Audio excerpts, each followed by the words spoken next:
my evaluation of Unbalanced. Okay? In what ways does your media product use, develop or challenge forms and conventions of real media products? In most ways, my film follows the normal conventions of the horror thriller genre. In my earlier research, I found that the usual setting for this genre would be in an isolated place, such as a derelict house, alleyway or a dark street, etc. Anywhere that connotes being alone. This is why I opened my title sequence with the setting being in an empty park at night time, a typical horror scenario for a young girl to be wandering in the dark on her own. The usual technical codes within this genre are high and low angle shots, point of view shots, handheld shots and close-up shots. The high angle shot when she enters the room is to connote fear and nightmares, which in this instance has constant nightmares of her past lover and his soon-to-be wife, which we see in the film. The point of view shot, when looking at the credits and photograph, is not only show clearly what it says on the mail and what the photograph is of, but allows the audience to see things from the antagonist's eye and the way she is looking at it, hence the green flash when she sees the photograph, as this connotes another feeling of jealousy. This handheld shot, usually used in horror thriller movies, to make it hard for the audience to follow the story and connote terror in the unknown. However, I used it as a way to make the protagonists look comfortable and seem like a home video created by themselves, as it's a shot of them happy and kissing. A lot of close-up shots I used in this sequence to create a sense of uneasiness. However, the extreme close-up is a flash of the antagonist's eye when unexpected through the shot of the protagonist singing. This shocks the audience and again a technique to make them feel uneasy.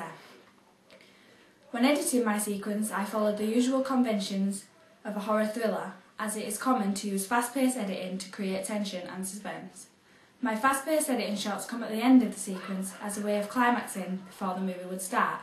Disturbing sounds are a vital convention in horror thriller movies, so I follow this convention when the logos are introduced, the minor screech and the major sound, so it is immediately noticeable when the sequence introduces what the genre is. To accompany this, I had the biting lip logo and the upside down eye. This is again disturbing. Other typical sounds included of this genre are diegetic sounds of heartbeats or footsteps. I use footsteps, breathing and the scrape of the nails as a way to follow this technical code. However, breaking the rules of this convention, I used a non-diegetic backing track, although the lyrics fit with the narrative and the tune was soft and ironic. Although the full narrative is not necessary in this task, the usual narrative convention of a surviving or several surviving protagonists defeating the abnormal antagonist. I did decide to follow this convention. My main character is the psycho girl, who the antagonist in the end is defeated by the couple protagonists. The specific psycho thriller I chose as the genre for my film is very similar to the existing psycho thriller movie Vertigo, as there is a similar narrative. Due to this, there is similar technique used in my title sequence to the title sequence from Vertigo. My inspirations were close-ups of facial features such as the eyes and the lips, as you can see from the footage in my sequence, as well as in the logos at the start. Also the editing, the red filters over the face to connote a sense of danger from the girl. I also chose to use a green filter as a way of connoting jealousy. The use of black and white was simply just to give a sense that there was a dark nature behind the film.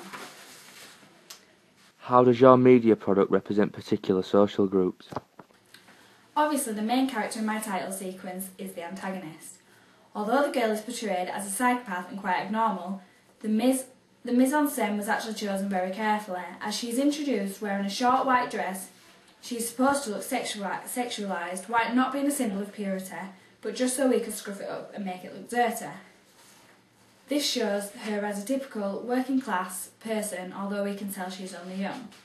Although when she puts the shoes on when she enters the house is part of the narrative, and to make her seem deranged, the heels being small kitten heels with leopard print again connotes she is a sexual young girl and a hint of promiscuity. As we can tell she's a teenager, I wanted to do typical teenage things, such as smoking for example. Not too many because I didn't want to distract from the narrative, but I wanted to include it. Although we can't see the girl smoking, because she doesn't actually smoke in real life, we wanted here to the click of the lighter and to see the smoke blown in the camera.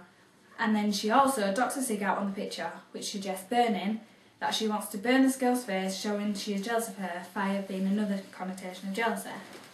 This is a typical rebellious teenage habit. The collection of photos she has and the small photos she already has in her hand show her obsession with this guy, a common trait among young teenage girls, having an obsession which in some cases can lead to a feeling of jealousy. When someone else gains something, they think they rightfully deserve themselves. The only other characters we see in my film are a teenage couple. The couple again are both young, but portray the typical teenage romance that we see in most films in all genres. Although we usually see this romance in American films, this is a British film, as all the young characters I introduce are portrayed as working class. The use of setting in the house on the bed, the standard black clothing, and no over-exaggerated surroundings or happenings. What kind of media institution might distribute your media product and why? Due to the working class characters introduced in my title sequence, the film would be distributed by a British film company such as Bedlam Productions or an independent film company. The narrative and class are all British, similar to the British horror thriller genres such as Don't Look Now and The Descent. A film like mine could also be shown on Film 4 as the narrative would appeal to all audiences, however the genre would be a specific sector of my target audience, 15 to 30-year-olds. Who would be the audience for your media product? The target audience for my film is varied. Generally, it's 15 to 30-year-olds due to the fact that all women can relate to it. They can relate to both the antagonist and the protagonist. The jealous antagonist is a young character which many of my female audience can relate to, possibly due to a personal experience or seen in others. If not, they can relate to the protagonist, a young girl in a deep relationship with a boy and already planning a marriage. Not only females, but males can relate to the guy in the film, stuck in between the two girls, just not to an extent as in my film. The wide target audience is based on this fact, however, the sector of audience that like horror thriller genre is very limited. As women are stereotyped to less like this genre than men, my film is male and targeted at women, so to see how this film did when distributed would be interesting. How did you attract/address your audience? The revenge narrative appeals to my audiences as they can also relate to seeking revenge on an enemy, whether male or female, as this is a typical scenario related to anything, usually revenge following love. I also made the antagonist sexualised to appeal to the male audience, as much as my narrative is based around females. I made my antagonist sexualised by the use of mise-en-scène, the short dress, the heels and the red lipstick. As this is a typical stereotype for sexual women, however, I kept this limited as the girl in my title sequence is only very young. The feedback I have from my peers so far is very positive. The people I have asked to watch and comment on my film are all mostly aged 17, fitting in with my target audience, as I was unsure whether my narrative was clear enough. As this is the main question I asked my peers is, did they understand what the storyline I was trying to create and the theme of the film, as well as likes and dislikes. But the clip of putting heels on as my antagonist walked through the door was not very obvious to some people. As this had no specific meaning, I had to explain that the shot was just simply to show my character was deranged and abnormal. When I explained this, it was understood. However, maybe I should have left that shot out or had similar shots to that one. Here's what Sarah, aged 17, thought.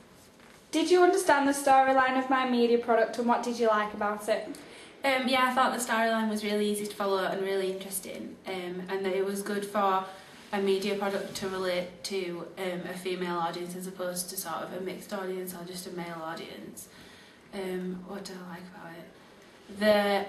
The filters and the editing was really good and sort of followed genre conventions of a horror or a thriller.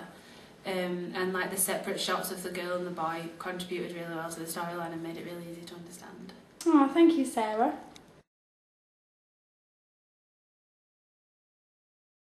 What have you learnt about technologies from the process of constructing this product?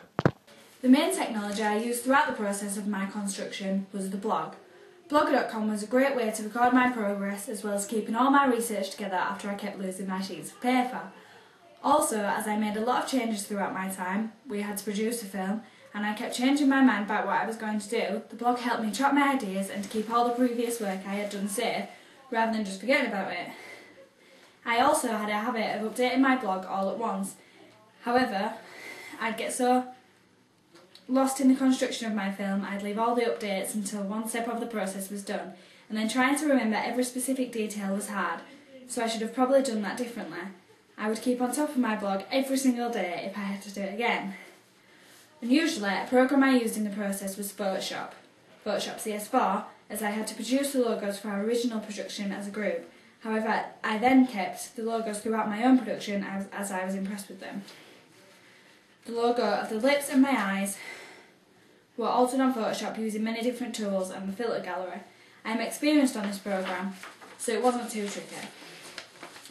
The search engine Google was used for research purposes when researching things like the genre conventions and previous horror thriller trailers.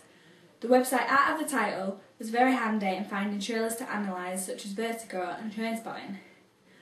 YouTube was also handy in finding sounds and tracks to use in my title sequence, as it is a good search engine with recommended tracks and sounds, which is helpful.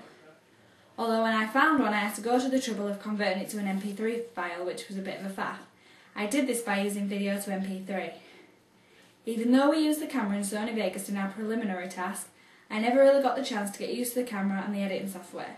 So through this process I have picked up new skills and learnt new things about the use of a camera and editing a film. The camera has more buttons than I had imagined, but it was not as simple as I thought. Not always filming in the centre of the shot was something I had to get used to and didn't quite feel comfortable not focusing on the subject with the centre of the lens. However, I got used to it and managed to use the technique quite successfully when filming the film second time round, the shots of the boy. The zoom button on the camera was also a nuisance. Unbelievably, zooming in on a camera is not as easy as it looks. When zooming in, I wanted to get the perfect speed so it's not too fast or too slow and looked odd with the cutting speed. So when zooming in, it took me a couple of goes to get it right. In terms of editing, again, I gained a lot of new skills, which included adding text and transitions, the fade tool, the split tool, the pan and crop tool, the double screen, so that one shot is playing over another. A biggie was the playback rate of the music in my first draft, as I had changes to make the music seem distorted and in different parts. Also the tempo and the split. Also the tempo and the pitch were slightly moved.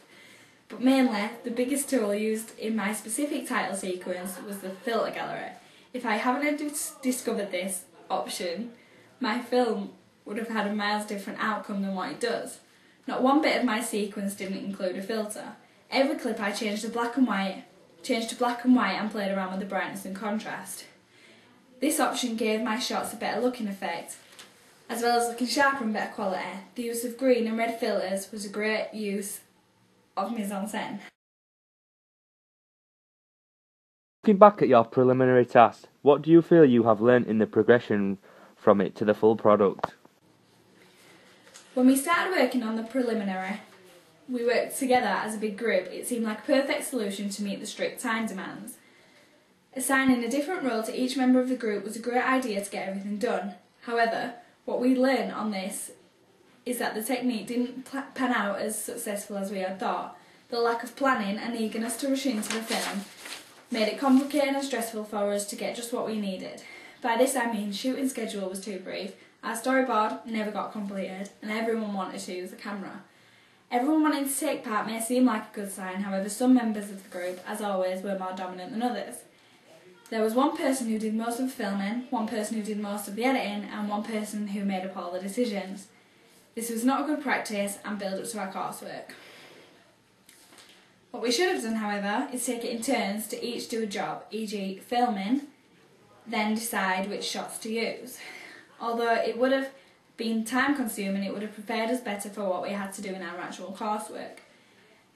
We did learn and pick up some aspects of this when deciding our final group. We then decided to work in a smaller group to cut down the arguments that were created in the stressful environment of a big group, and also it would give each of us more of a chance to take on the role to see how we handled it. This was successful in the beginning. We concentrated on planning and very successfully agreed and disagreed on narrative, genre, etc. We managed to construct a very detailed plan. When the filming process began, however, the same problems arose. As a result, it turns out we decided to go our separate ways and work on solo projects, including me. This was my favourite part of the process. Although it only gave me 1 week to produce a film, it also gave me a chance to try the things I wanted to try and discover new tools on the editing software. I also managed to make changes which I originally thought weren't quite right. Overall, my progression throughout this project was very successful. After the many changes, it has taught me a lot about working in groups, working solo, the importance of preliminaries, filming and editing, and most importantly, planning and recording. Hope you enjoyed.